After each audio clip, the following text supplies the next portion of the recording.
guys. Ngayon ay magluluto tayo ng breakfast. Ang breakfast natin ngayon ay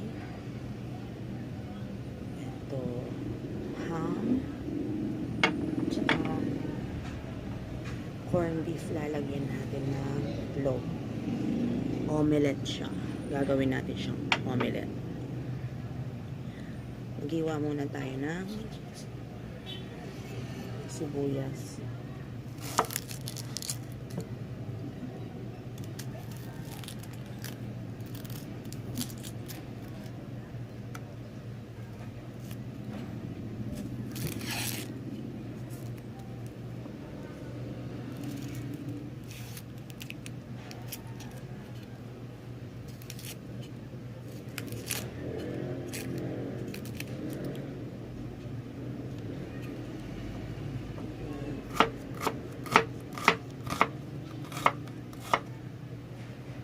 Oh my God, nagalaw yung camera.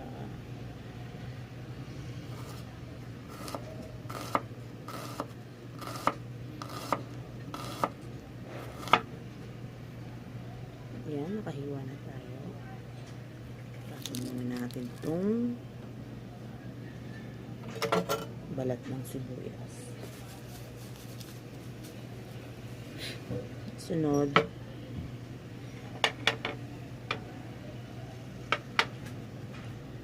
ito yung corned beef.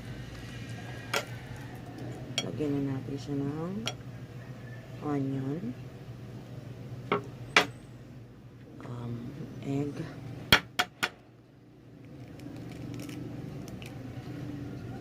lagyan natin ng 2 egg,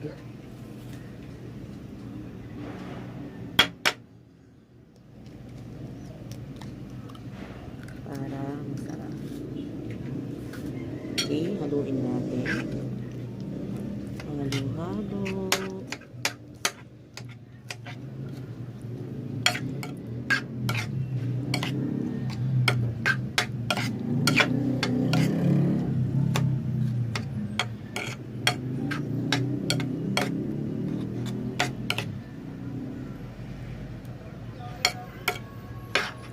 Shout out nga pala sa mga kasamahan ko dyan dati sa Robinson.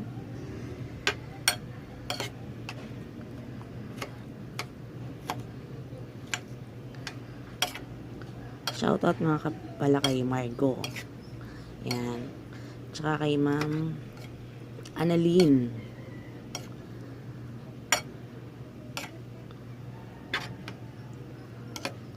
Ma'am, salamat sa pag-subscribe. Subscribe na po kayo. Black pepper. Konting salt. Kasi may lasa na yung corned beef. Okay. Para di siya magdikit sa kawali, lagyan natin siya ng konting flour.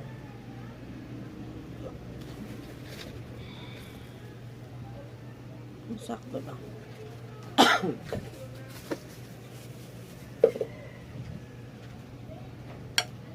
Halo-halo.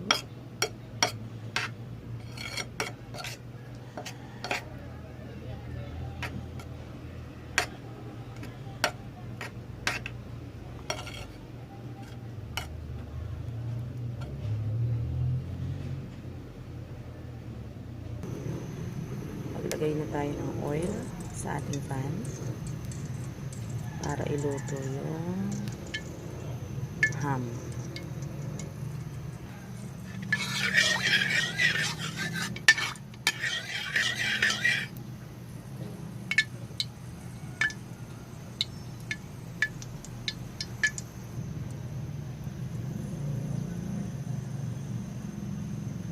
Pwede na siguro yan. Pwede na yung ating ham.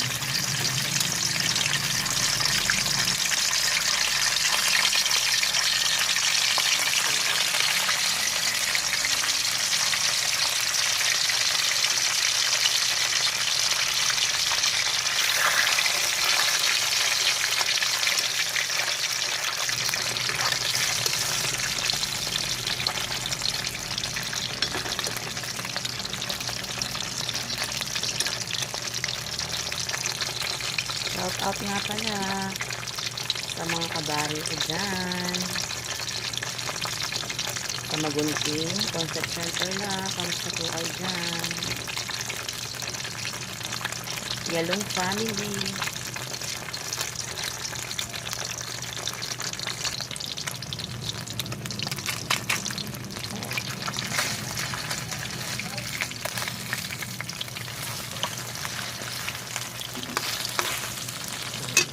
Sinaan lang yung kalan.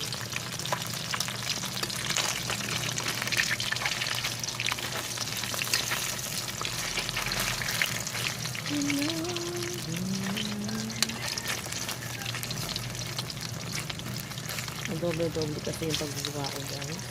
Kaya ganun.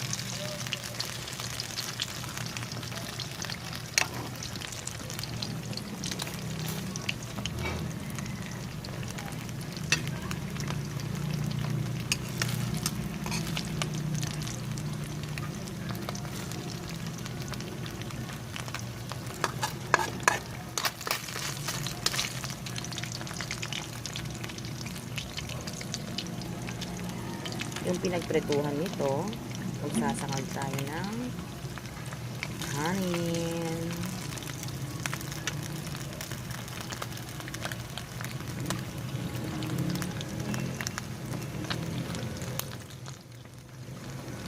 Pwede na siguro yan.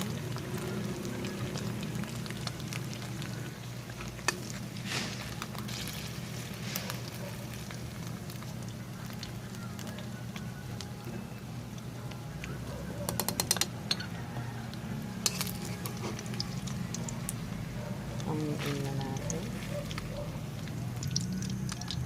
Sinalang ko na yung corned beef, guys. Ayan.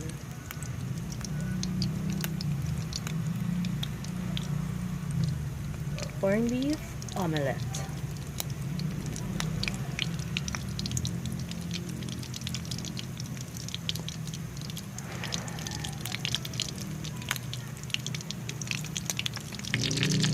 Balik-balik na natin siya. Okay, very good. See, ang ganda.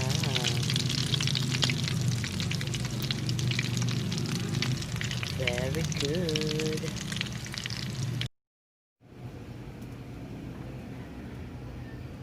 Okay. Ito po yung gagawin natin sa usawan para masarap. Papakita ko sa inyo. Nakahina lang yung ating kalan. Okay. Buhain lang natin siya ng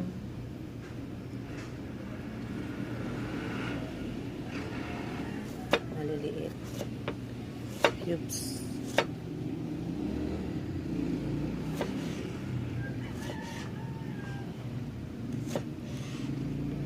Oh.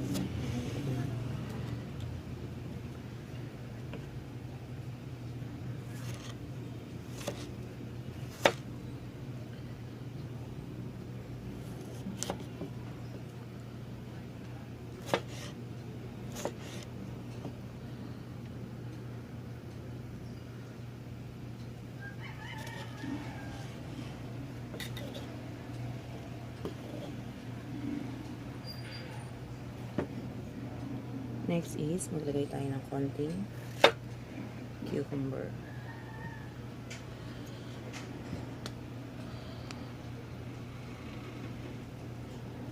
Okay. Balatan natin.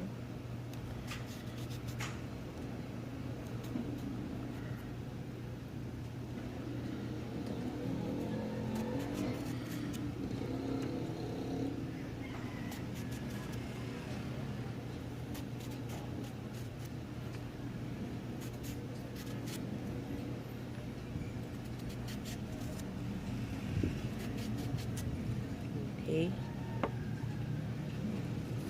Gawain rin natin siya ng cubes.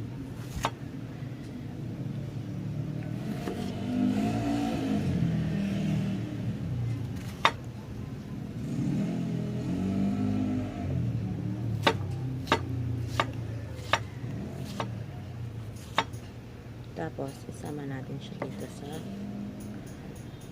tomato. Okay? Then, lagyan natin siya ng konting soy sauce.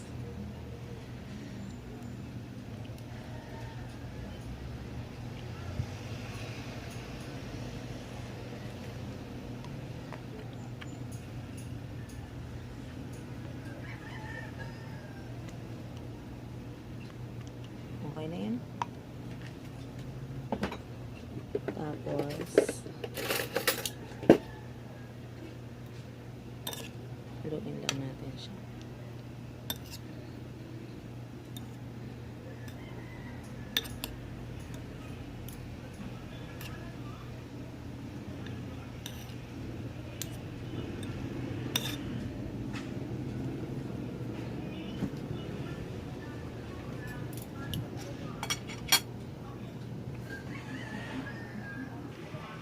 There you go. Tomato, cucumber, ham,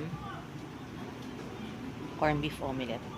Gusto ko sa ano ko, may konting suka at sugar. Lagyan ko. Okay.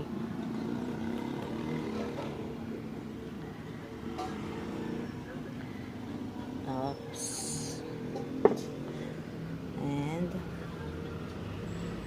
konting sugar. Okay guys, ready na. Kain na tayo. Ang aking kanin, ang omelette, ang ham, at ang aking sausawan. Tomato and cucumber salad. Ha ha ha ha. Let's eat! Hi guys! So, ngayon, ang niluto ko ay breakfast. O, tikman na natin. Ginagawa mo! Ito pala yung aking ginawang sausawan, pipino at saka tomato. Ay, bakit wala akong mic? Wait lang. Okay guys, pasensya na. Wala pala akong mic kanina. Ngayon yung titikman natin yung omelette, yung ham at saka yung itong ginawa kong sausawan. Let's go! Hindi makita. Baba ko lang yung cam saglit. Okay, tikman natin siya.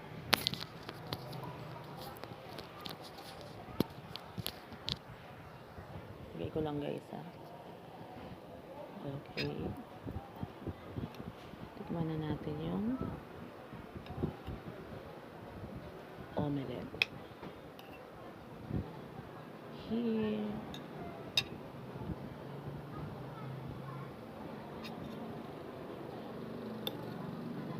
Lagyan natin ang ating sausawan.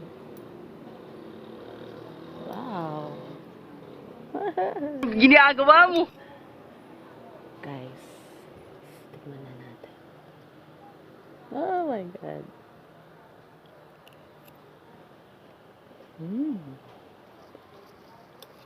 Yep.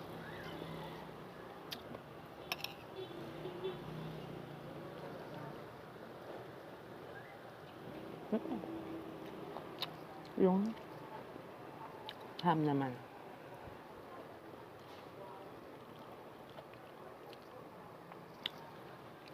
Thank you nga pala sa nagbigay ng ham, Ate Jing Esteban. Nagsawa na daw yung mga anak niya. Ito, tikman natin. Okay.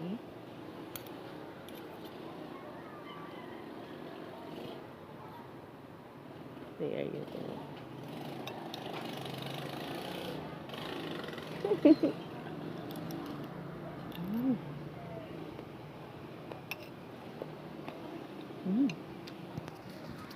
Sarap yun.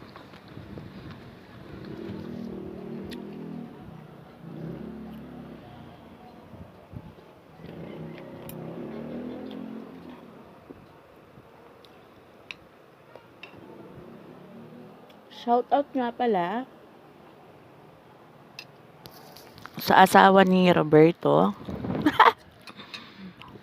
ni Beto, kay Denden. Denden, kamusta ka na dyan? Ingat. Nasa ibang bansa po siya. Nagpapa-shoutout siya.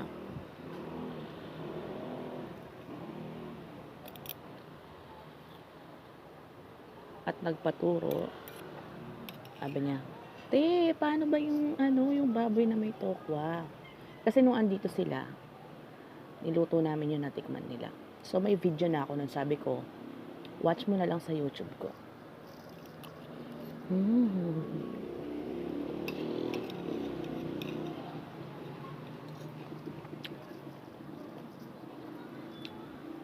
Tips ko sa inyo guys, pag yung kawali nyo, yung hindi siya non-sticky katulad dun sa akin,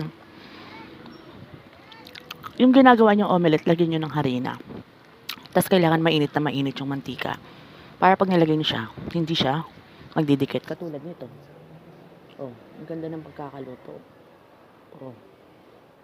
Hindi siya dumikit sa kawali. Kasi may harina siya. Diba?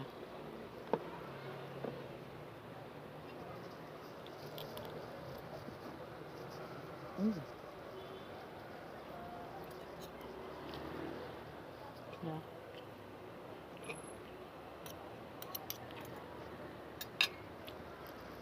Guys, pa-subscribe na rin. Dun sa pinsan ko, may YouTube channel din siya. Ito. Juris Yalong. About Fitspiration or sa pagda-diet para sa healthy living. Yung kanyang vlog on how to maging fit, maging healthy. Ayan. Subscribe niyo siya guys ha.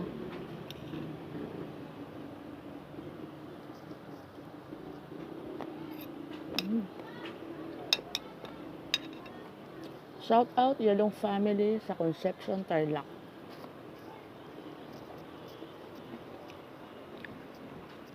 Proud to be Kapampangan, guys.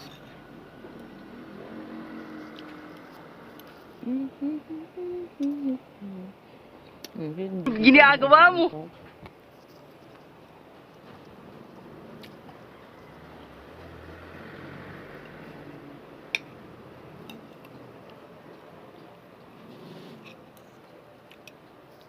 Guys, ang sarap nitong ginawa kong sausawan. Sarap siya.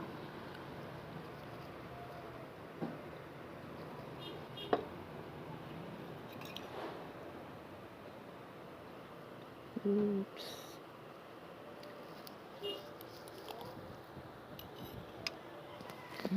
Sarap.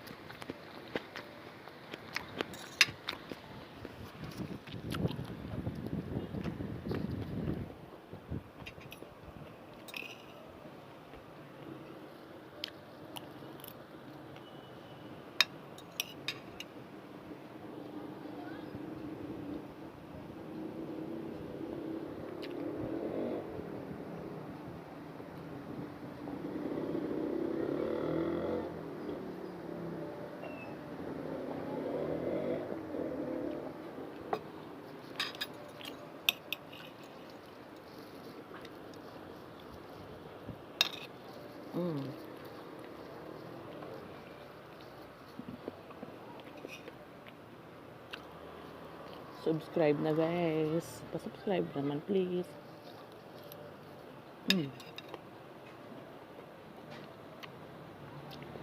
Para marami akong tips na maibigay sa inyo. Or para matuto kayo on how to cook ng mga bagay-bagay. Hahaha.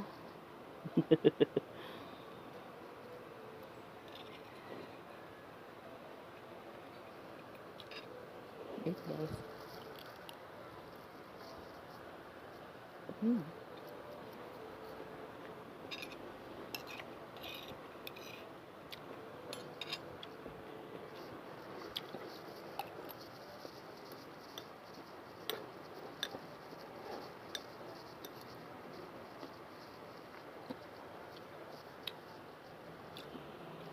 Sarap siya, guys.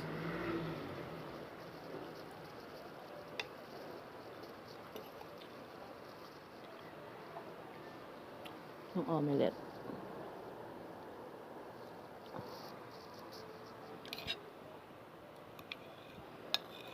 Ako lang po dito sa amin. Yung anak ko, wala. Andun sa tita niya, na-lockdown siya doon. Nagbakasyon, tapos na-lockdown. Tapos yung asawa ko nasa trabaho. Kaya, sa mga nagtatanong or nagsasabi na dapat may tagahawak ka, wala. Okay, guys.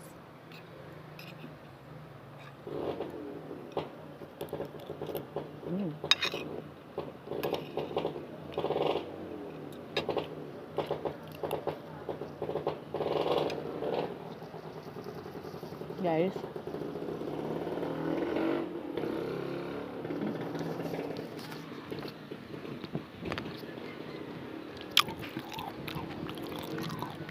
hanggang dito na lang po. Kindly like and subscribe to my channel. Don't forget the notification bell. Ball. Don't forget the notification bell. I'm sorry. Bye.